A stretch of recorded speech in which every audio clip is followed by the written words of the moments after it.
L'île de Gorée ou simplement Gorée est à la fois une île de l'océan Atlantique Nord située dans la baie de Dakar. Elle est l'une des 17 communes d'arrondissement de la capitale du Sénégal.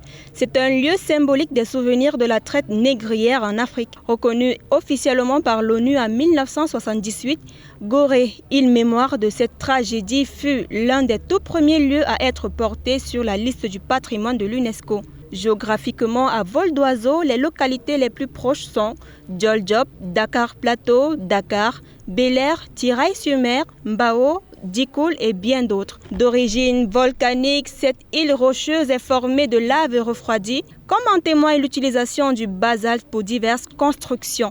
Elle est surplombée au sud par un plano granitique. Près du port, une petite plage de sable bénéficie d'une eau claire et de vagues modérées.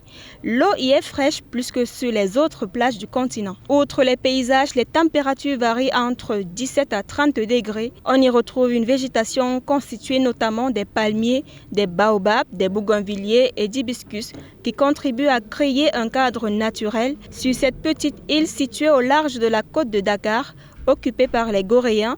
Les activités menées sont la pêche, l'artisanat, l'excursion et le commerce. Les endroits les plus importants sont la Maison des Esclaves, un édifice historique situé sur l'île qui daterait de l'année 1776. Elle revêt une grande portée symbolique en tant qu'emblème de la traite négrière.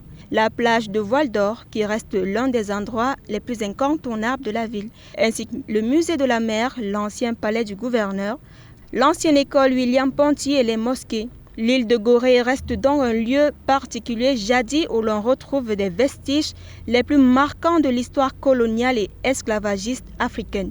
Amoureux des voyages, faites-vous plaisir.